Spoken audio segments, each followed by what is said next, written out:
House of Love ספיישל. ספי אפרתי, מארח את סולן The House of Love, Guy Chadwick.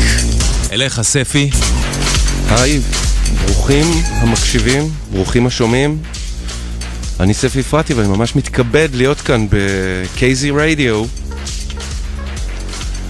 בחסות קוואמי, דלה פוקס והרימה של אנשים נפלאים. בקרוב הצטרף אליי גיא צ'דוויק, הסולן של House of Love. אנחנו ננהל שיחה על כל מה שאפשר לנהל עליו שיחה עם גיא צ'דוויק, הסולן של House of Love.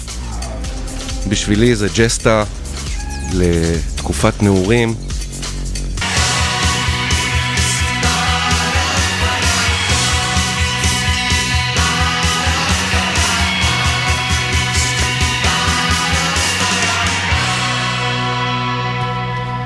KZRadio, welcome Mr. Guy Chadwick of House of Love, songmeister of House of Love. So glad to have you here. Thank you. It's great to be here. First time in Israel, isn't it? It is. How does it seem so far? It seems, no, it's great. I got here last Thursday, and so I'm doing a bit of a holiday as well. Been to the Dead Sea and Jerusalem on the weekend. Yeah, it's been great. Very holy. Yeah. Okay, let's listen to another tune, then get to some conversation. Okay. This one's called Portrait in Atlanta. Oh my goodness.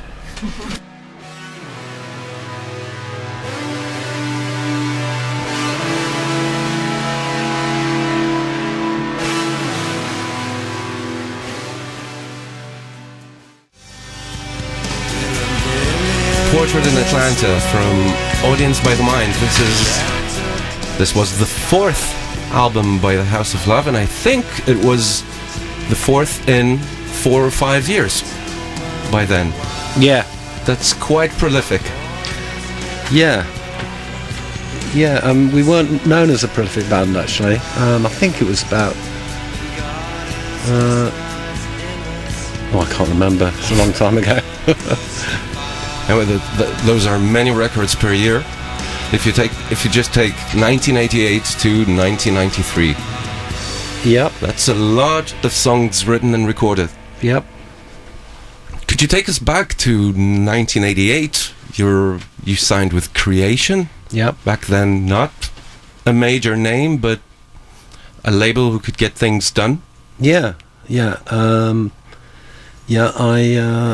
had a sort of career in music which hadn't gone very well until about 1985-86, and I had been on a major label and had a couple of singles out under the name of a band called Kingdoms, and then I got dropped by the record label, and I nearly gave up music at that point because I just thought this isn't going to happen for me.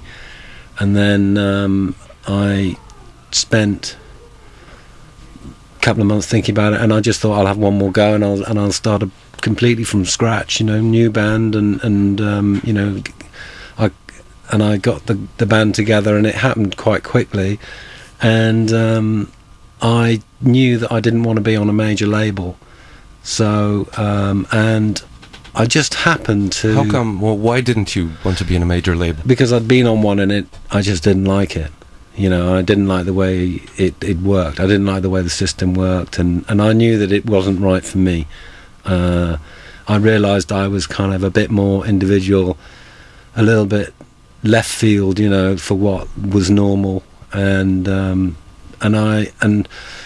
Jesus and Mary chain had just sort of around about that time had just had their record Upside Down out, which had done really well, and that had given sort of given Alan McGee and Creation a bit of a name, and I just sort of went for him. Well, lucky you. Album became a classic for some. Yeah, let's hear a tune from it. Okay. This is called Road.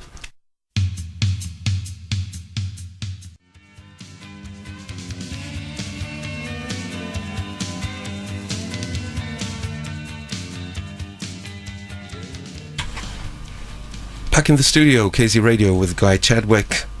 We were discussing Jerusalem and holiness while the song was playing, and I neglected to mention that I noted the name Jesus and the motive of Christianity and religion appearing many times in your songs. Not in the last one we played, but in some others. Care to relate? Yeah, no, it was, I don't know whether it certainly wasn't conscious at the time. I had I wouldn't say I had a religious upbringing, but I went to a quite religious school. It was a boarding school, and you prayed before every meal, and you went to chapel at night, and you went to church on Sunday, and then you went to chapel at night. So I was going to, I was in chapels and churches almost every day for years and years and years. Whether that's had an effect on me, I don't know. I'm not a religious person, never have been. My mother, for example, is I wouldn't call her deeply religious, but she's quite religious.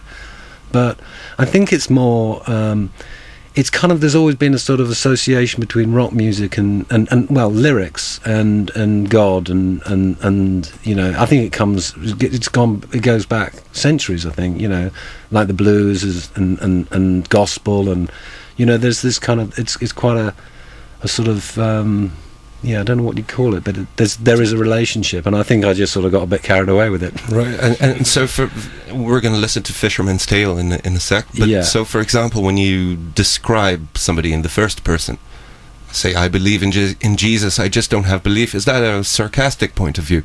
Would you say that was the point of view from which you wrote songs back then?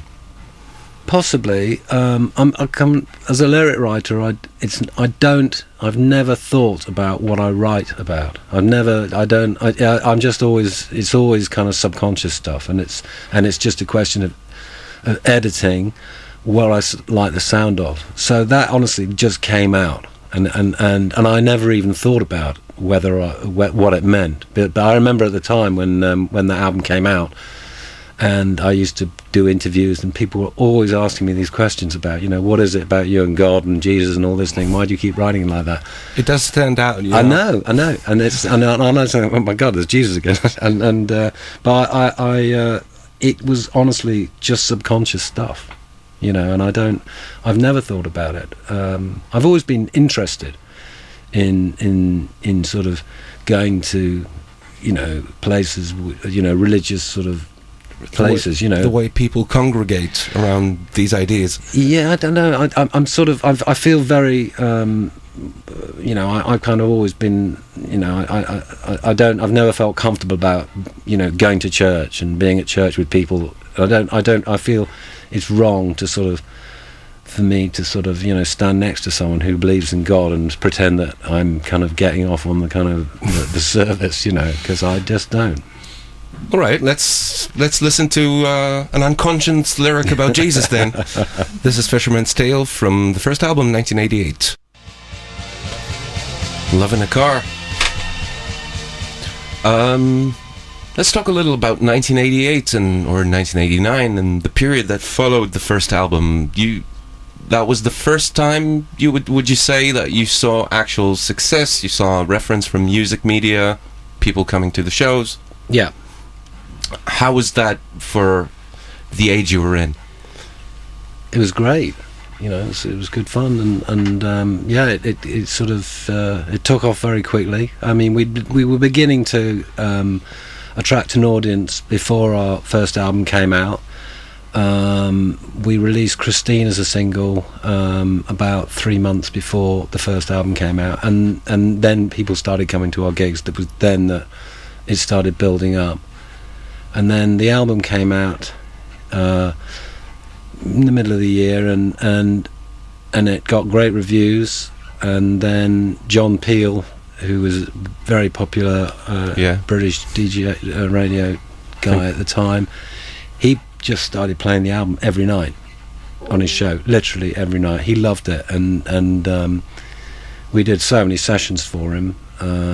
And that's when it kind of really took off for us. We just noticed the sales and the amount of people that were coming to the gigs, and by the end of the year we were a pretty popular band, so it was quite quick. And there were 10 tracks on this first record. They were 10 out of, I would imagine, dozens recorded. No, No, we didn't have that many songs actually. In fact, when we first got involved with Alan McGee, he criticised us for playing too slowly, and the songs were too long, and because we only had about 7 or 8 songs, and we just used to play them slowly and play them long, so that we had a proper set, you know. And then he said, you got to speed up. So basically, he made us play. We were playing like 20-minute sets. We were playing 8 songs in 20 minutes and just going, and the audience was looking at us like we were mad. And when he came, and then he said, you know, can you make an album? And we only had about 7 or 8 songs at the time. We'd recorded about 8 or 9 in the previous year and a half to make up 3 EPs. But to make an actual album, and I remember I had to write 3 songs really quickly, and which are they? I can't remember. I can't. Maybe Love in a Car. No, it wasn't that one. I can't remember. Time does take its toll. Yeah. Sorry. Okay, here's another one from them. Okay, this is Fisherman's Tale. Sorry? Fisherman's Tale. Not this, not again. This is Touch Me, this is Touch Me. Yeah. Whoops. Lightly hold my hand, tell me gently where I stand. Back in KZRadio with Guy Chadwick of House of Love. What would be your take on your music being tagged as shoegaze? Fine. Yeah, I don't mind. But when you were active, it wasn't really part of its genre, was it? It was indie, very broad term for groups who operated in independent labels. Yeah, I thought that we were seen as a shoegaze band at the time because our bass player used to stare at his shoes when he played. You know, that's where it came from. Just sort of, and it was a sort of, I think it referred to the rather naive way and the lack of technical ability that a lot of the bands had, and they had to look at their hand when they were playing. You know, when you watch great guitarists, they're just sort of playing and sort of having a conversation. And but you know, I mean, I'm a bit of a shoegazer. I have to watch my hand when I'm playing. You know, otherwise I play a wrong chord. That's Paul Gazer. Yeah. Lots of that is due to the band's guitarist, Terry Bickers. Yeah. I did not bring my Levitation CDs along, but his sound as a guitarist, would you say that was an influence on your writing as well, or how did it morph together? Possibly. I mean, I like, you know, like Christine, for example, is a song that I wrote completely, every single note, bass line, guitar solos, everything, and Shine On the same. And I'd already done that. I'd already written those songs before I met Terry.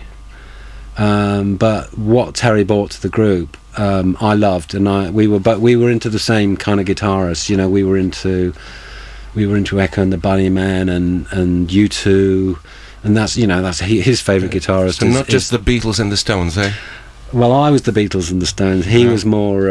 He was more U2. He loved The Edge, and that's where he got a lot of his guitar ideas from. You know, so but he just what he brought to the group was very inspiring for me. Yeah, but I don't know whether he actually affected my songwriting. But he certainly made it. You know, he made the song sound better. Who would you say was an inspiration for songwriting? Oh, I mean, I'm just a big fan of good songwriting. You know, I mean, where do you start? I mean, everyone. I just love really good songwriters. Well, my thought, as was the music media's thought at the time, was the House of Love came about just as the Smiths broke up, and there was a so-called void. Yeah. Was that an influence in some way? Do you feel part of the scene that the Smiths were? No, not at all. No, I mean, the Smiths were a fantastic group and absolutely, wrote some fantastic songs. But I actually didn't like them that much. I've never liked Morrissey's voice very much. He kind of gets on my nerves a bit. But he's a great lyricist. He's, there's no denying the guys are a genius and everything like that. But I wasn't mad about the Smiths at the time, so I wasn't affected by them at all. They kind of split up about 2 years before or about the same time I started the group. Right. But I wasn't. They weren't in my mind at all. More the Jesus and Mary chain. And wasn't there a sort of a fight, or the music media tried to make it look like a fight or a battle for the Smiths' inheritance? Bands like James and the Wonder Stuff and whoever was then. Oh yeah, we were all post Smiths bands. The new Smiths, the best new band in Britain. Yeah. But that always happens. I mean, it's just you just get that. But I mean, to be honest, if you when you get success like we got at that time, you don't really care what people think or what they say. It's just you're just so much in your own bubble that it's just so what. All right, here's another one from the first album. This one's called Salome or Salome. Salome, yeah, Salome. Yeah, whatever. Oh.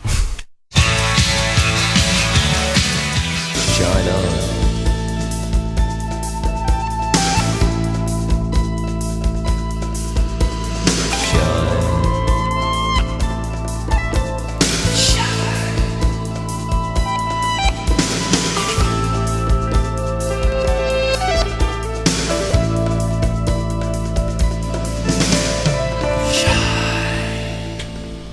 Shine on, House of Love, נדמה לכם שאתם מכירים את השיר הזה, זה בגלל שאתם מכירים אותו, כי הוא נשמע ברדיו כאן מ-1990 ועד היום, בערך בכל תחנה. I'm here with Guy Chadwick, songmeister of House of Love. What's it like to have such an enormous hit? Great. Really, you don't feel bound to play this song all the time, to listen to this song all the time. It's the song that defines you, is it? I don't know whether it defines us. It's certainly the biggest song that we had. In America, it was I Don't Know I Love You. That was a much bigger song for us. Was it? Yeah, the American record company didn't even release Shine On. But they were the same with James. They didn't release Sit Down. Oh. Yeah, they were massive in the UK. Yeah, and everywhere else. But the Americans didn't think they were hits, But no, it's great. I feel very lucky that I wrote it. That's how I feel, and I'm proud of it. And do you happen to catch it on the radio in England, or? Yeah, it still gets played on the radio in England. Not every day, but it gets played a lot.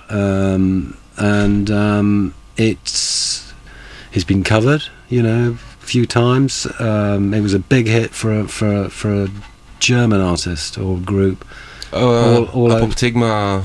Apoptygma Berserk, right? Yeah. Yeah, and so no, it's fantastic. I mean, you have to just take what you get. I mean, it's that kind of business, you can't control it. I mean, I don't feel, I've had anything other than great luck from writing a song like that. Well, that's good then. It's not your most favoured son then, this song? It's just the luckiest. I think it's... I don't know whether I have a favourite song, I like them all, unless apart from the bad ones. I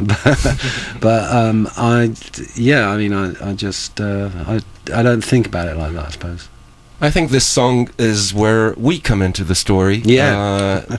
This song was a smash hit over here. Back then there were only 2 main radio outlets, and this one was played repeatedly throughout the days. It still is. It reminds me of The Church with Under the Milky Way. Do you know this band, The Church? I know them, but I don't remember that song.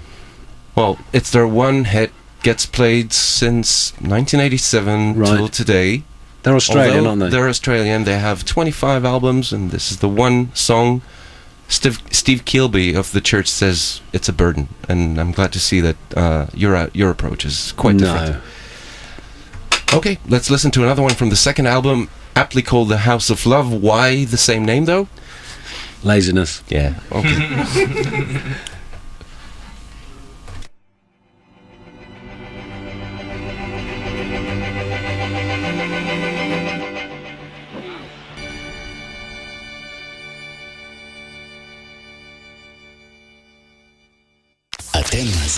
אתן מאזינות לרדיו הקצה.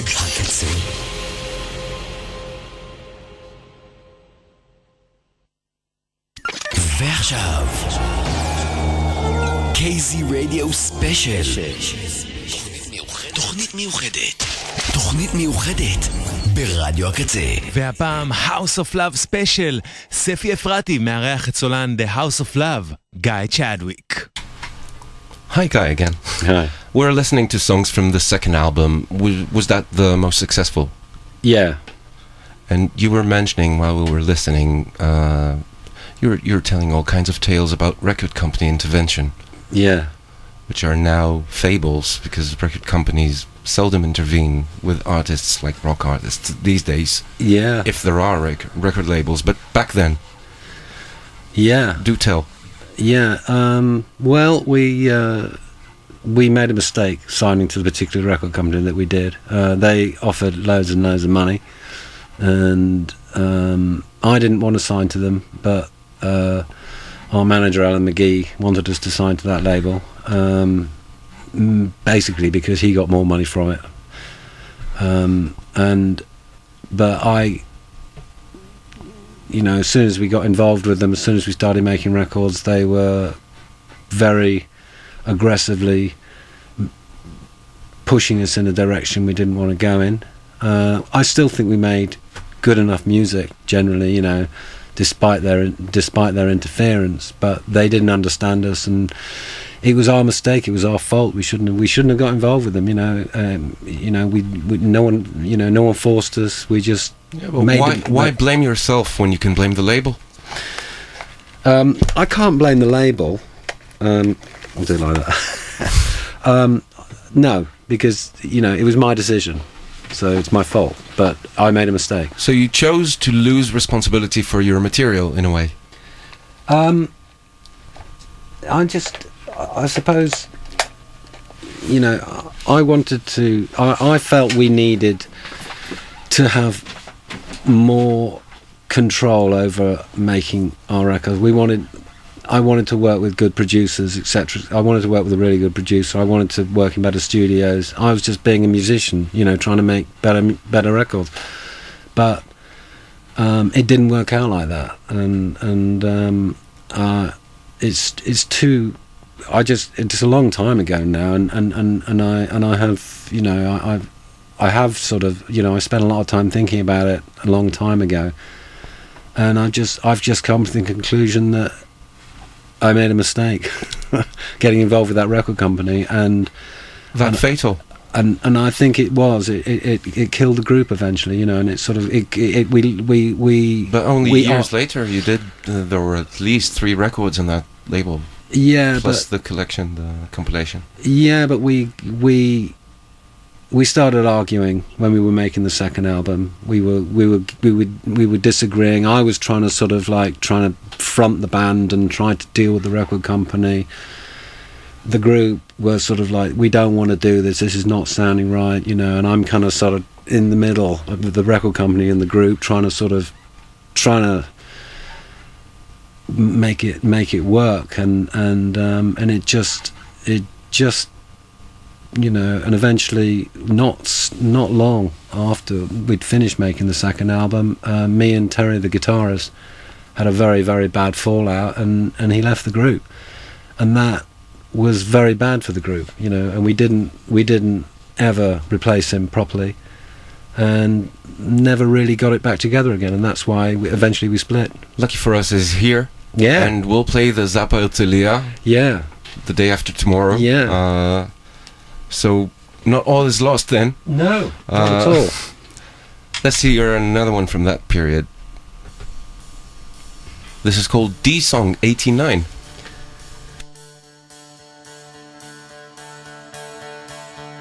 Now a little breath of values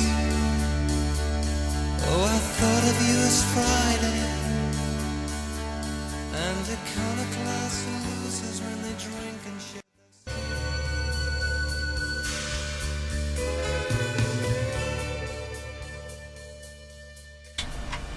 D-Song 89, I suppose it's called D-Song because it's on D, and 89 because it was in 1989. Yep. Yeah. Tell us some stories of sex, drugs, and rock and roll. Those were the times you were touring Europe and the US, weren't they? Yeah. Maybe some more exotic places, not Israel, obviously. We No. missed you here. Yeah, we did. What can I think of? Well, was there much... Let's leave the sex for a minute. Was there much drugs and alcohol with the rock and roll back then? Yeah. Yeah? Yeah, there was. Lots of alcohol, quite a lot of drugs, but not something that was probably a very good idea at the time. Didn't do me any good, you know, and certainly wasn't a creative aid. Yeah, it was pretty silly. Well, it didn't stop you from writing more and more songs. As we said, there were 3 albums coming in 3 years. Yeah. No, I mean, I think that, you know, lots of groups get Why is that? Why do you think boredom. that is? Yeah, boredom. With it spending time somewhere you don't know and needing to pass the time. I think touring is it is so boring, and you kind of, I mean, especially touring America, especially touring Europe, everywhere really. I mean, like a country like France. I remember we toured France 3 times, and France is huge.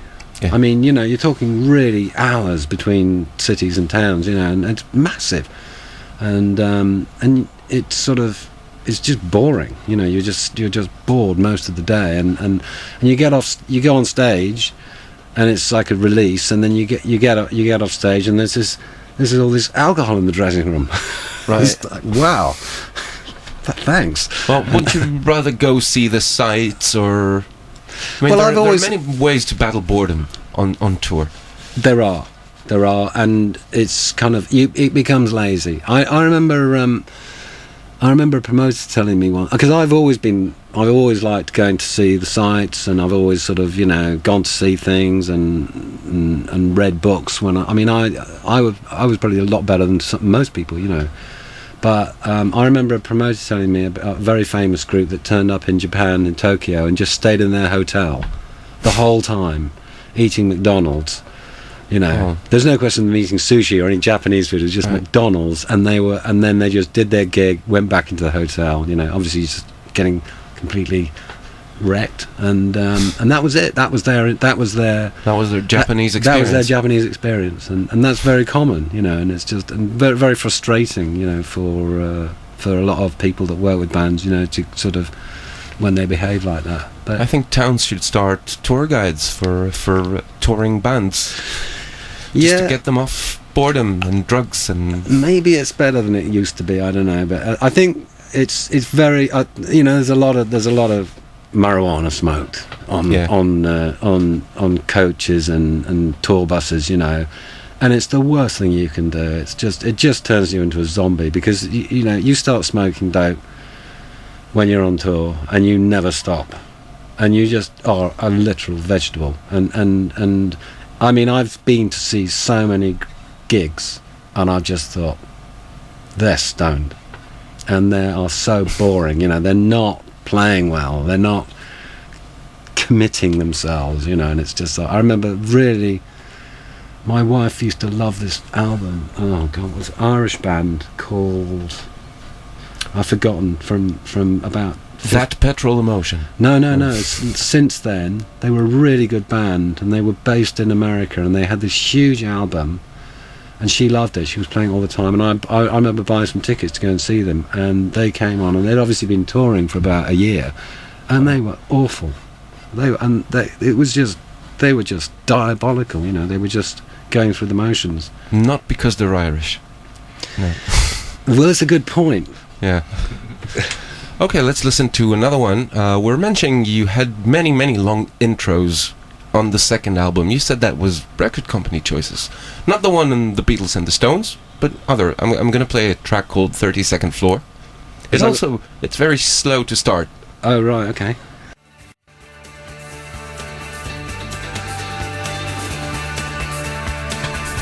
House of Love, 32nd Floor, in the studio with Guy Chadwick of House of Love. This was the time when the band pretty much broke up, you said, with Terry leaving. But yet you stayed on, you pulled through. Yeah, we made a couple more albums, yeah. Yeah, we're getting to the album known as Babe Rainbow. I accept, is this really its title? Yeah. Babe Rainbow. Yeah. It was a thing back then that guitarists used to quit their bands, with Johnny Marr breaking the Smiths and John Squire leaving Stone Roses. It was just part of a phenomenon, wasn't it? It's very common. Yeah. It's very common. Why is it always the guitarist, the lead guitarist? Because he wants to be a star more than he already is. You know, they want to do their own thing. They decide they're going to do their own group. In our case, it was I actually kicked Terry out of the group. So he didn't leave. He was left, and it was, and I regretted it. You know, I regretted it pretty much within about 3 or 4 months. Realised I'd made a mistake. Tried to get him to come back, but he didn't want to know. You know, there's too much bad feeling, just too much. Very resentful he was. Yeah. And how did it come about that you're together now? Do you look back at it as a lover's tiff, or just as something small? You know, you had a fight when you were younger, and today you're all very mature, grew old in age and wisdom. It wasn't a tiff. It wasn't a tiff. It was a war. Oh. It was pretty serious, you know. I mean, there was like fisticuffs, and it had been going on for months. And he was just... He just was behaving in a very difficult way, and distancing himself from the group, just making life so difficult for us. And it just got to the point where, you know, the drummer Pete we were in a van, he just got up and went bash, knocked him out. Oh. And I'd had enough. I actually was holding a snooker cue. Oh. I was going to hit him over the head with a snooker cue. He was annoying everyone so much. That's painful. We were in a tour. Yeah. That hurts. I could have killed him. And, I mean, it was the butt of a snooker cue. I had it in my hand. And that was on tour. Yeah. There you go. Stories of sex, drugs, and violence and rock and roll. Yeah, it was bad. It was bad. So, no, it wasn't. And when we got back together, it was very difficult, because there was still this tremendous bad feeling. But, you know, we both felt that we had to give it a go. I don't know why. But we did. And it's an urge, I guess. Yeah, I suppose it was unfinished business, because we both knew that we'd blown it, you know, both of us, you know, and if we'd have stayed together, if we'd have worked things out at the time, it would have been a completely different situation. And there's no two ways about it. I mean, we were really good, the pair of us together, and we are good, you know. You know, but it you know, this was a long time. This was about over 10 years ago we got back together, and it took us about 2 years before we actually were sort of seeing eye to eye. I mean, we weren't doing it on a daily basis. I was in London, he lived in Brighton, so we sort of get together every week, every 2 weeks, or once a month, you know, just to sort of play together. And it usually an argument would start, you know, and we got through it. There's a classic story of a band. Yeah, no, that's it. It is. That's it. That's the way bands are. But even without Terry, you pulled off at least one great record, I think. Babe Rainbow used to be my own personal favorite when I was at the age of listening to it. Yeah. And this next track is called The Girl with the Loneliest Eyes. Might be my favorite House of Love tune. Yeah. Let's listen to it.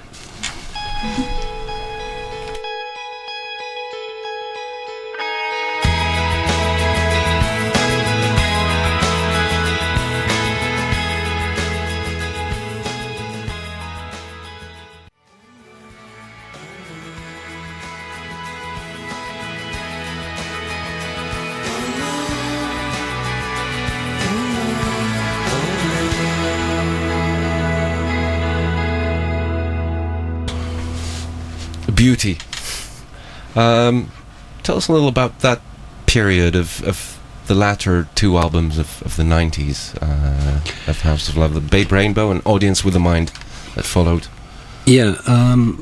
Both within a period of a year and a half, I think. Yeah. We made the follow-up to Babe Rainbow really quickly, and it probably should have had a bit more time spent on it. But why do you say that?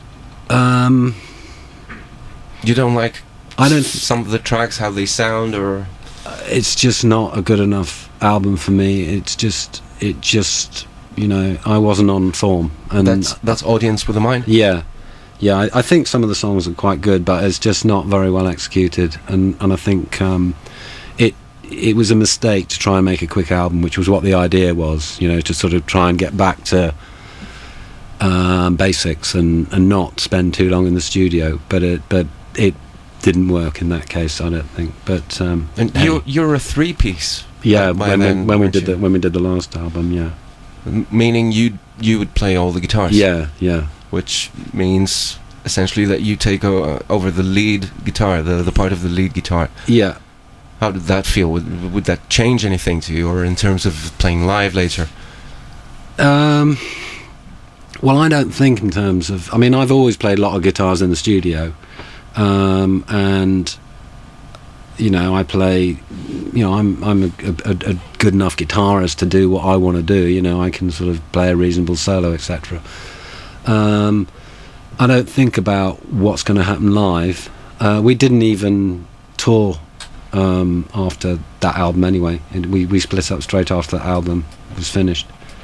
So being a three-piece didn't matter. But going back to Babe Rainbow, yeah, that was that was nearly a really good album, and I think that The Girl with the Loneliest Eyes is definitely, I think that's probably the best record we ever made. It may not be the best song, but it's really good. I haven't listened to that for ages, and I've listened to that thinking, wow, that sounds good. Yeah, I would tag that's definitely not a shoegaze album. No. I would tag that a pre-Britpop, excuse the word, album. That pretty much is how that genre sounded about 2 or 3 years later. Yeah. No, there's some good tracks on it. It's it was we spent a long time making that. Not too long, but we made it in Pete Townsend's studio. And I remember he was there almost every day. Well, the man himself. That's a bit of a nuisance, right? He was a bit of a nuisance, actually. Yeah. Just a guess. People radiating from self-importance. Although we all love and respect the work of The Who, we cannot underrate it. Another track from Babe Rainbow. This one's called Cruel. Okay. Let's listen.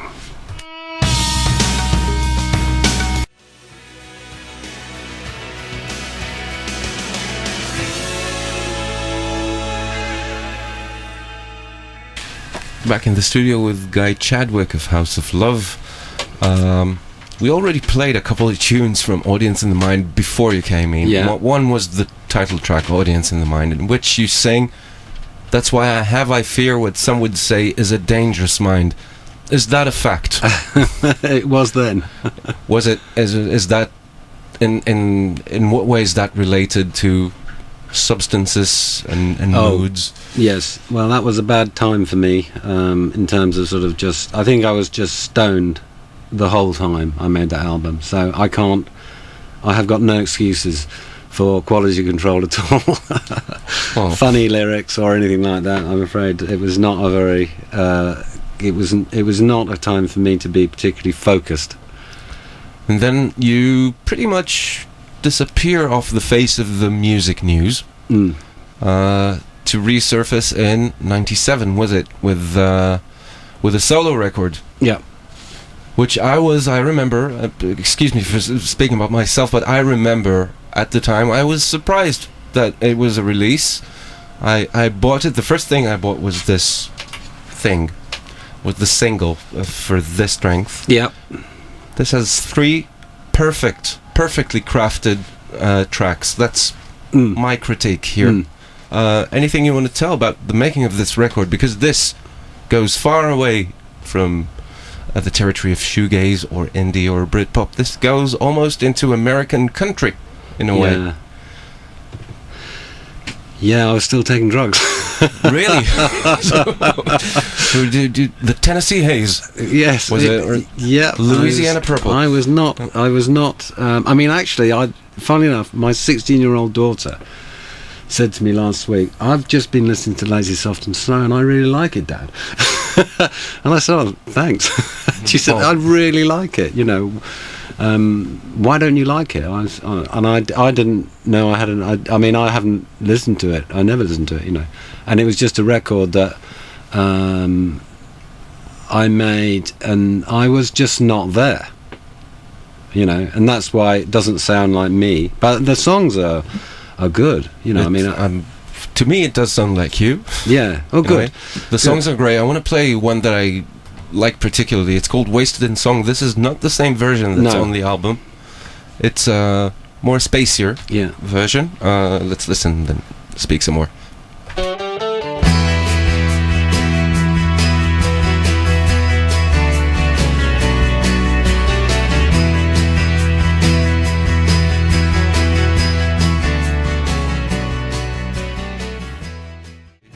This is a CD. Zadiska Broden Kofetz. Okay, you were just starting to say that you did this record with Robin Guthrie. Yeah. Actually, a good story here, because it wasn't. I mean, I enjoyed making it. I wasn't in a very good state of mind when I did the record, but I remember he had split up with Elizabeth, his wife, and the group had split up a year before that. And but they had a child together, and they were kind of like trying to sort of. They still had to have a relationship because of their child and because of the business side of things, you know. And she came down the studio, and we'd just done that as a sort of live take. She was going, "Wow, this is absolutely amazing! I love this," you know. And I was like, "God, Liz Fraser likes this song," you know, because they were our earliest sort of famous fans. And they used to. I remember we were playing in a pub in front of about 50 people in Camden, you know, when we just started. And I remember seeing Liz sort of standing at the back dancing, and thinking, "My God, that's Liz Fraser. What's she doing here?" That's pretty much all you need in a show for 50 people. That's all you need. Just get Liz Fraser to dance at the end of the hall. Yeah, everyone was watching her. They weren't interested in us. Was she gibberishing odd vocals to your songs? No, I know she's someone that I've always loved her voice, you know. She's amazing, and it's just amazing. I wish she'd do something, you know, because she hasn't done anything for years. Amazing. I want to make up for Wasted in Song. I want to play Far Away instead. That's not on the record as well, I think, on Lazy Soft and Slow, but it's beautiful. Oh, okay. So let's listen to that.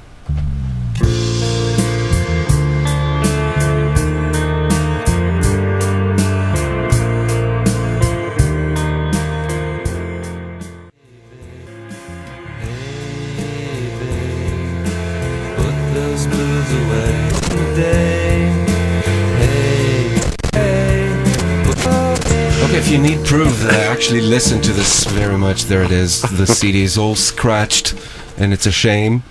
You just told me this song was never released. I'm actually holding a collector's item here. You are. Do you want to talk a little about Days Run Away? Days Run Away. All I've read about this record is that you were not satisfied. As soon as it was finished, I was actually looking for lighter spots about it. Yeah, I mean, it's very difficult getting back together as a group, and, you know, kind of getting in the same mindset that you were. Well, you can't be in the same mindset that you were 25 years ago or 20 years ago, but, you know, you gotta get some kind of vibe going to make a record, and, you know, and it wasn't bad, you know. But I listened to it about 6 months after we'd done it, and I just thought, no, that's not good enough, you know, and that was that. And then we. But you did tour with it, didn't you? Oh yeah. I mean, we were proud of it, and you know, we were committed to it, you know. But it's to make a record, and that I don't know, make a good record. It's not easy.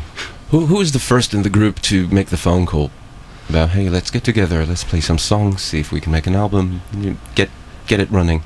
Me. Were you the initiator? Yeah. Now I send I send a few songs out and just see what the other guys think of them, and then go from there, really.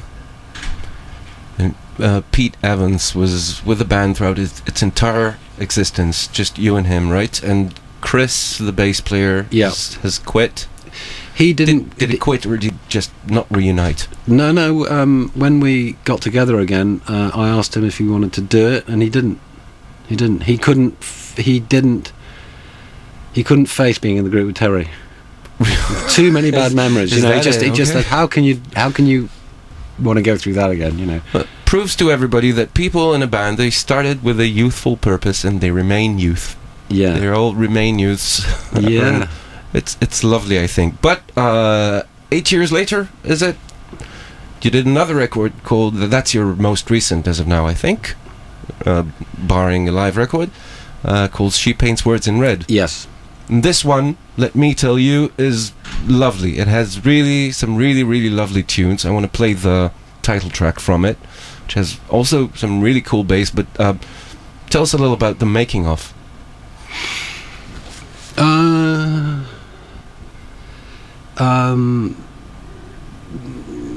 Well, we recorded it with Pat Collier, who owns a studio in South London, and he mixed our first album, and we actually made a few early records with him as well. We like working with him, you know.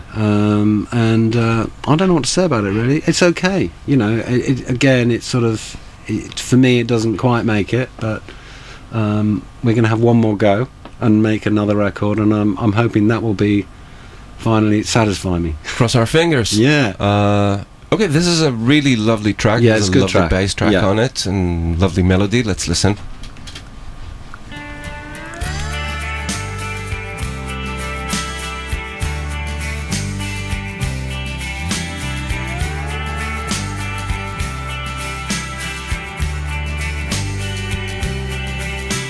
She said I never see eye to eye.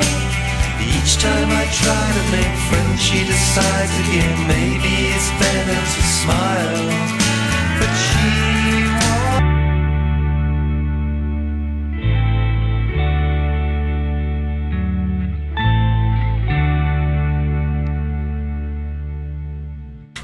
Just a few words in Hebrew. The show, House of Love, יש הופעה בזאפ הרצליה, מחרתיים יום רביעי, 9 בערב, או לא 9? 9 והלאה, ויש לפניה מסיבת של התקופה עם די.ג'יי טל ארגמן, ובכלל זה אירוע מאוד נחמד לכל מי שהיה בתקופה הזאת. Let's get back to Israel. We were speaking just off air about your impressions.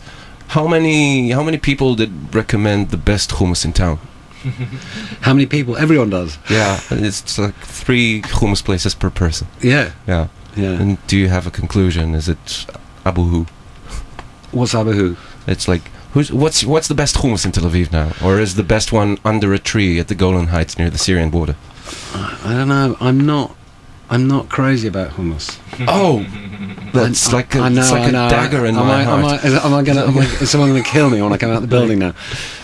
No, I quite like it. My wife and my daughter just love it. They've had it every single meal. But I'm not mad about it. I eat it. You know, I'm not going to. Are you a political man? I'm not going to talk about the Middle East, but are you a political man? Not really. No. Did you vote in the Brexit referendum? I did. Do you not want to discuss this? No, I mean, I sort of... That might influence British music. Yeah, no, I voted to exit. Did you? Yeah. Can we talk about this for 2 minutes, just because I'm a bit of a political geek? Yeah, why? It was just and that's why people did. It's nothing to do with thinking about how it's going to affect my pocket or the country or anything like that. It was that fingered sign you just made towards your own government, wasn't it? It was just towards the establishment, and that is the way everyone feels now. And it's not just in England, it's everywhere. Everyone's fed up with being told how to live their lives, and it's just more and more control. And you know, I'm not, you know, you can't not be affected by globalization. You can't.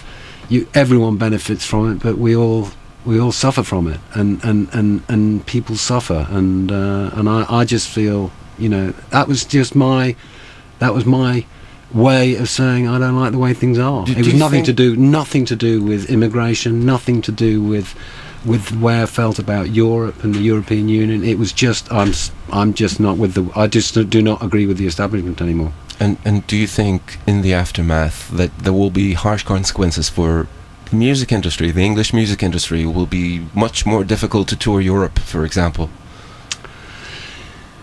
You know, it's always been like that. I mean, you know, we're a really popular band in France, but you know, you can't play in France unless you're the Rolling Stones, because they just tax you to Kingdom Come, and they don't pay you properly, and so you can't afford to go there. I mean, you know, it's sort of, I mean, it's not all about money. It's, you know, but you can't go there and, you know that someone is making tons and tons of money when, you know, at your expense, and it's sort of, that's the way it is, and that's the way some countries are, and they're always going to be like that.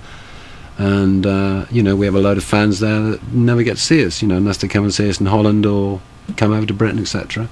I can't see how, you know, leaving the European Union is going to affect the music business. Okay, that's as good as answer as I could get. Let's wrap this up with a track you no doubtly forgot, called Philly File from Babe Rainbow. Also a good one. Wouldn't play it if it was not a good track, would I?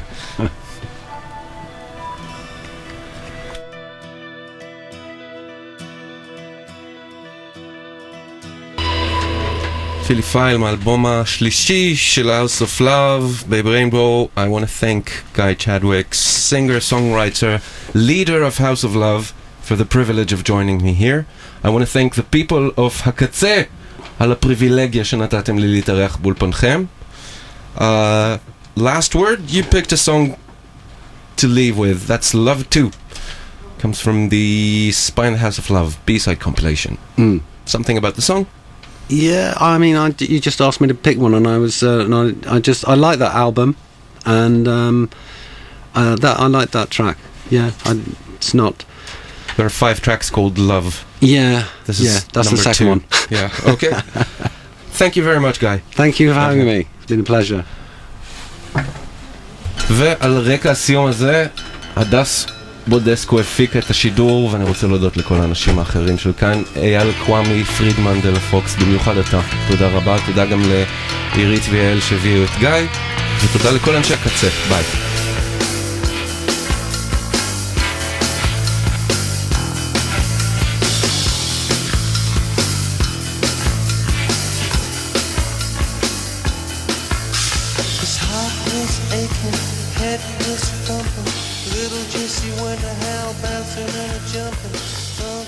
Standing there around, just crying at once.